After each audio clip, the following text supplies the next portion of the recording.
Dieu de toute la terre. Et le problème, c'est où? C'est quand on les questionne. Vous croyez que Jésus-Christ parole, n'est-ce pas?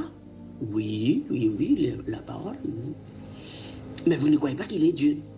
Non, non, Jésus-Christ n'est pas Dieu. Oh, il est la parole, mais il n'est pas Dieu. Ok, vous avez une Bible. Oui. Et vous pouvez lire Jean 1, le verset 1. Mais sauf que ces gens ne veulent pas lire Jean 1, verset 1. Vous savez pourquoi? Parce que dans Jean 1, verset 1, ils vont confesser de leur propre bouche qu'il est Dieu. Pas n'importe quel Dieu. Le Dieu avant le commencement. Le Dieu avant le commencement. Parce qu'il faut faire la différence entre quand la parole est née dans le commencement et quand la parole était Dieu avant le commencement. Parce qu'avant le commencement, il était Dieu. Dans le commencement, il devient la parole. Parce qu'il avait dit que la lumière soit et la parole est née.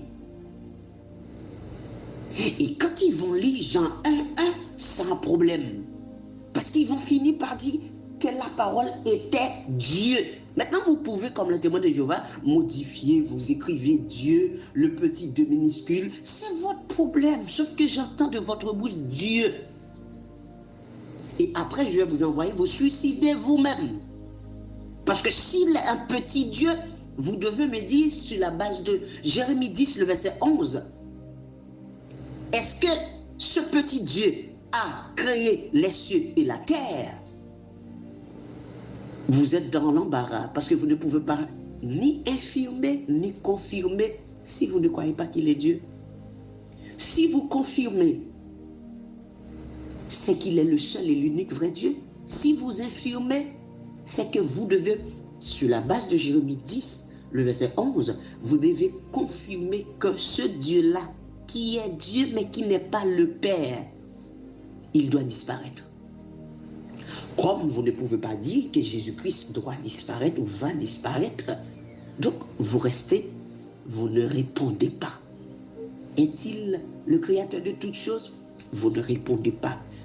Est-ce qu'il va disparaître? Vous ne répondez pas. Est-ce qu'il est Dieu? Vous ne répondez pas. Est-ce qu'il n'est pas Dieu? Vous ne répondez pas parce qu'aucune réponse ne sera en votre faveur.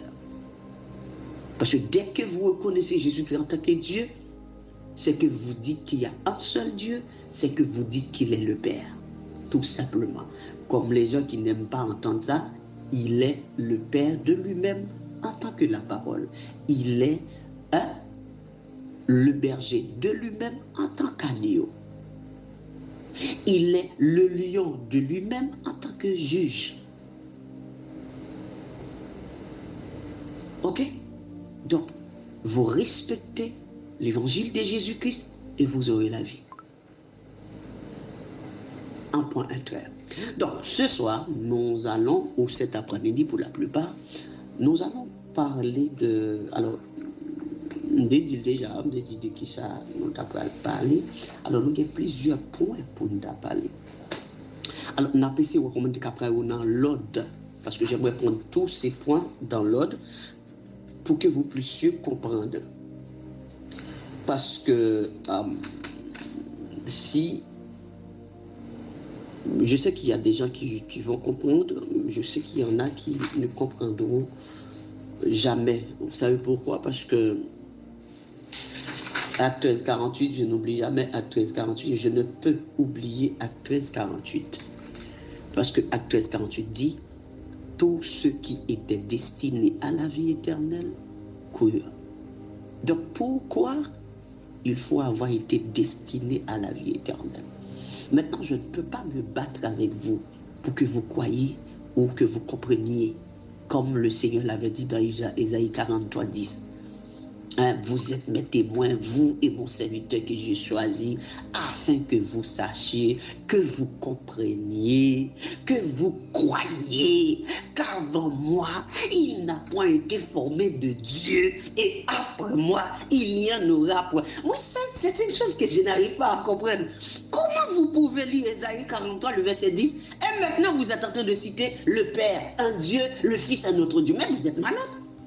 Il y a un problème. Vous lisez Ésaïe 43, 10. Et aujourd'hui, vous me dites qu'il y a un Dieu, un petit Dieu qui s'appelle Jésus. Il y a un autre grand Dieu qui s'appelle le Père. Pendant ce temps, vous lisez Ésaïe 43, 10. Est-ce que vous êtes normal?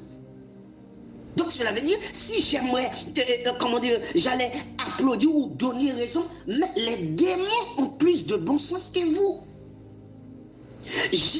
Jacques 2, 19 dit, l'apôtre dit au bien-aimé, tu crois qu'il y a un seul Dieu, tu fais bien. Les démons le croient aussi, et ils tremblent. Donc les démons, eux, ils croient qu'il y a un seul Dieu. On est clair. Et en croyant qu'il y a un seul Dieu, ils tremblent parce qu'ils savent très bien, le seul et l'unique Dieu qui existe, c'est le Père. C'est le Père. Soit Jésus-Christ est Dieu, soit il n'est pas Dieu.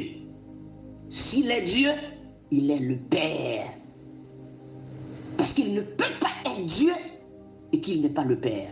Et s'il y a un Père qui n'est pas Jésus, je vous l'avais dit la dernière fois, il n'a pas de trône. S'il y a un Père, un Dieu le Père qui existe, qui n'est pas Jésus, il n'a pas de trône. Et je vous mets en défi de me prouver un Dieu, le Père qui existe, qui n'est pas Jésus qui a un trône. Et ce trône se trouve où? Et vous allez étudier le trône avec moi et prouvez-moi que sur le trône, il y a un Dieu qui est assis qui s'appelle le Père, qui n'est pas l'agneau immolé, qui n'est pas le Fils de l'homme, qui n'est pas le lion sur le trône, qui n'est pas l'agneau, qui n'est pas le Seigneur Dieu sur le trône. Et quand je dis le Seigneur,